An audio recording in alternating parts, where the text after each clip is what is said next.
Welcome back my dear students, मेरे प्रिय विद्यार्थियों, क्लास 9th वालों, आपका स्वागत है। हम लोग एनसीईआरटी के जो क्वेश्चंस कर रहे थे लास्ट टर्न पे, उसी को कंटिन्यू करेंगे। क्वेश्चन 13 तक हमने डिस्कस कर दिया। आज हमारा जो क्वेश्चन है वो क्वेश्चन नंबर 14 है। पहले इसको एक बार पढ़ लेते हैं और जो डेटा गिवन है उसको सिंबल में कन्वर्ट कर देते हैं। ओके, देखिए आप लोग रीड कर लीजिए इसको। क्वेश्चन कह रहा है an object of mass 1 kg travelling in straight line with a velocity of 10 metre. ध्यान देंगे प्लीज, सब बातें समझना जरा। 10 मीटर पर सेकंड, यानी कि कोई ऑब्जेक्ट हमने यहां लेट कर लिया है, इसका मास m1 1 kg लेट कर लिया, इसकी इनिशियल वेलोसिटी 10 मीटर पर सेकंड u1 है। अब ये आगे चल रहा है ऑब्जेक्ट हमारा, कोलाइड यानी कोलाइड करता है एंड स्टिक चिपक भी जाता है। I stationary wooden block of 5 kg, एक ये देखिए वुडन ब्लॉक है हमारा, इसी में ये जाकर के अंदर घुस के चिपक जाता है, उस पर स्टिक कर जाता है। अब दोनों एक साथ चलने लगते हैं according to question. Then they both move of together in the same straight line. Calculate the total momentum just before the impact and just after the impact. सबसे पहले हमें मोमेंटम फाइंड करना है before the collision and after the collision. Then we want to calculate also calculate the velocity of the combined object. तो जब ये दोनों combined हो जाते हैं तो सपोज करो न्यू वेलोसिटी ले लेते हैं। ये अननोन वेलोसिटी है, इसी की तो वैल्यू हमें चाहिए। देखो अननोन वेलोसिटी की, उसको हमने नाम दे दिया v। क्या दे दिया है? और इस समय मास कितना हो चुका है पता है? m1 plus m2। जब उसमें वो चिपक जाएगा, स्टिक टुगेदर हो जाएगा, तो टोटल मास कंज्यूम करेगा। चलो पहले इनिशियली बात करते हैं, इनिशियली शुरुआत की बात करते हैं। देखो एक बात समझना, जो मोमेंटम होता है, मोमेंटम मींस लीनियर मोमेंटम, वो मास और वेलोसिटी का प्रोडक्ट होता है। तो क्वेश्चन कह रहा है, चलो इनिशियल मोमेंटम निकालते हैं बिफोर कोलिजन। इनिशियल मोमेंटम का मेरा सेंस होता है बिफोर कोलिजन, इसी को हम इनिशियल कहें या कहें momentum before collision. Momentum before collision, चलो भाई बिफोर कोलिजन मोमेंटम देख लेते हैं क्या होगा, जरा प्लीज इस पे ध्यान देना। होता क्या है, m1 है मास और वेलोसिटी जो पहले है कोलिजन से वो क्या है, u1 है। और दूसरे ऑब्जेक्ट का मास आप लेट कर लो m2 और वेलोसिटी कह दी मैंने u2। आप वैल्यूज पुट करते हैं तो mass of first object 1 kg है और वेलोसिटी कितना है आपका 10 है। मास ऑफ सेकेंड कितना है 5 है, लेकिन इनिशियली ये कैसी पोजीशन में था, रेस्ट में। शुरुआत में ये वुडन ब्लॉक रेस्ट में था, इसकी वेलोसिटी इनिशियल क्या लोगे आप 0। तो अब हमारा जो मोमेंटम बन के आ रहा है, देखो 10 ही तो आ रहा है। इसकी यूनिट ध्यान रखना, यहां से लिख सकते हो आप। मास की क्या होती है केजी और वेलोसिटी की क्या होती है मीटर पर सेकेंड। तो मोमेंटम की ये हो गया इनिशियल मोमेंटम, या कह सकते हो मोमेंटम बिफोर कोलिजन। अब हम बात करेंगे मोमेंटम आफ्टर कोलिजन। ध्यान रखना, तो हम लोग एक बात जानते हैं, सुनिए मेरी बात, एक प्रिंसिपल पढ़ाया है। According to the principle of conservation of momentum, conservation of momentum। आपको याद है मोमेंटम कंजर्वेशन हमसे क्या कहता था, किसी को याद है? नहीं याद है तो लिख लो फिलहाल कि linear before collision is equal to, linear before collision is equals to linear momentum after collision. ये लीनियर मोमेंटम है, सॉरी केवल लीनियर लिख दिया। Linear momentum before collision is equal to linear momentum after collision. After collision मतलब इसका है कि कैसा भी कोलिजन हो, चाहे वो इलास्टिक कोलिजन हो या इन इलास्टिक कोलिजन। कोलिजन के 2 कैटेगरीज होते हैं, इलास्टिक और इन इलास्टिक। दोनों में मोमेंटम हमेशा कंजर्व होता है। इलास्टिक कोलिजन में काइनेटिक एनर्जी भी कंजर्व होती है, इन इलास्टिक में काइनेटिक एनर्जी कंजर्व नहीं होती, बस ये डिफरेंस है। फिलहाल मोमेंटम की बात आ रही तो मोमेंटम हमेशा कंजर्व रहता है। कंजर्व रहने का मतलब इक्वल होगा, तो जो इनिशियल मोमेंटम होता है वही हमारा फाइनल मोमेंटम होगा। तो बस फाइनल मोमेंटम या momentum before, sorry momentum after collision, momentum after collision वही होगा जो बिफोर कोलिजन था। डायरेक्ट लिख देना है momentum after collision is equal to 10 kg metre पर सेकेंड।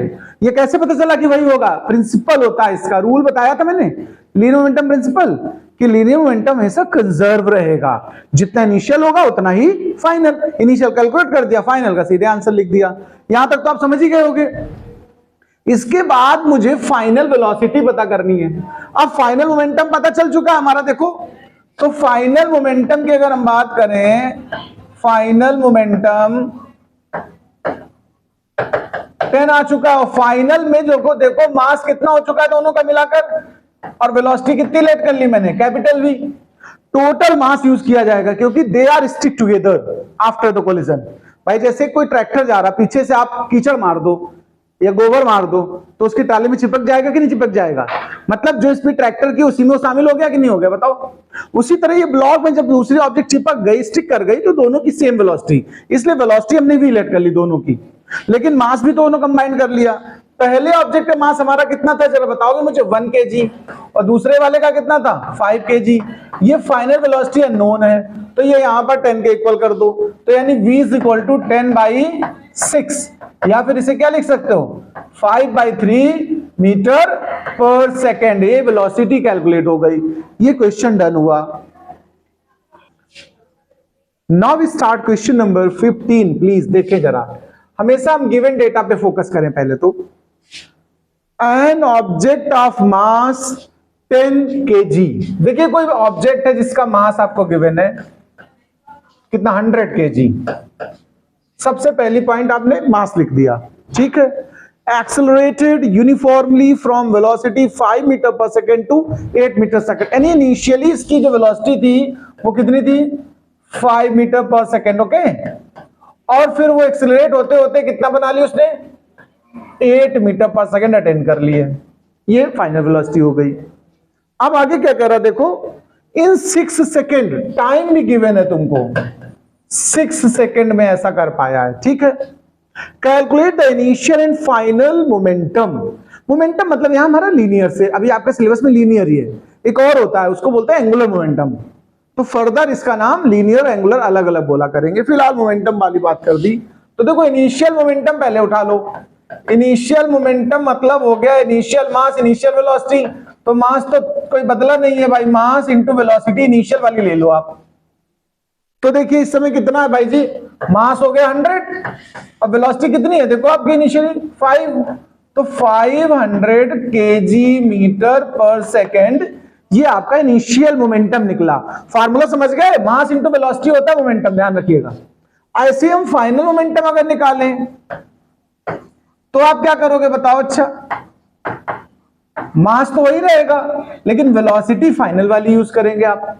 और फाइनल वेलोसिटी कितनी आ गिवन है देखो, 8, कितना गिवन है, तो ये कितना हो गया 800 kg मीटर पर सेकेंड। एक पार्ट हुआ हमारा। आगे फर्दर हमसे क्या कह रहा है देखो, also find magnitude of the force exerted on it. देखो फोर्स आप दो तरह से निकाल सकते हो, दो मेथड यहां पर हम बताएंगे आपको, प्लीज अच्छे से सुन लीजिए। फोर्स फाइंड करने का पहला तो आपको बता दूं मैं जानकारी के लिए, फोर्स का मतलब होता है rate of change of momentum. सुना कि नहीं सुना है, Newton second law. Newton second law के स्टेटमेंट को आप दोबारा देख लो जाकर के, मैंने बताया है the rate of change of linear momentum is known as force. अगर कभी फोर्स फाइंड करना हो तो चेंज ऑफ मोमेंटम निकाल के टाइम से डिवाइड कर तो फोर्स निकल आएगा।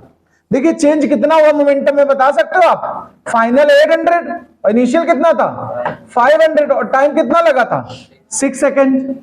तो ये कितना आया देखो, इसको कैलकुलेट करो, 300 आया, 6 5 जा 30, 50 न्यूटन फोर्स आ गया इस कॉन्सेप्ट से।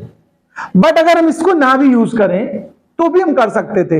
वैसे इस क्वेश्चन में आपको यही करना चाहिए रियलिटी में, बट हम पुराने कॉन्सेप्ट से अगर हम फोर्स निकालना चाहें तो भी हम निकाल सकते। सुनो, पहले आप एक्सेलरेशन निकालो, v minus you by T होता है कि नहीं बताओ।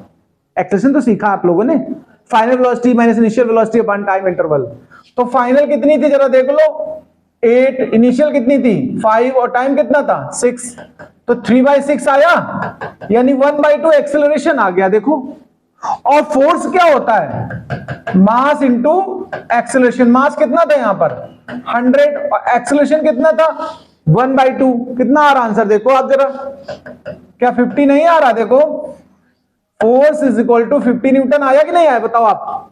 दोनों मेथड से सेम रिजल्ट है, यहां भी 50 है वहां भी 50 है, यानी आप समझ पाए, ये हो गया विदाउट मोमेंटम कॉन्सेप्ट। ये विद मोमेंटम कॉन्सेप्ट। इस क्वेश्चन के लिए बेटर मेथड यही बात ये वाला है, मोमेंटम कॉन्सेप्ट, क्योंकि मोमेंटम कैलकुलेशन की बात की गई है क्वेश्चन में, समझ गए। बट अगर आप बाय द वे ना मन काम करे, तुम्हारा दिमाग में ना आए, तो आप ऐसे भी कर सकते हो, ठीक है। इसको नोट कर लीजिए, फिर हम अगले क्वेश्चन पे आएंगे।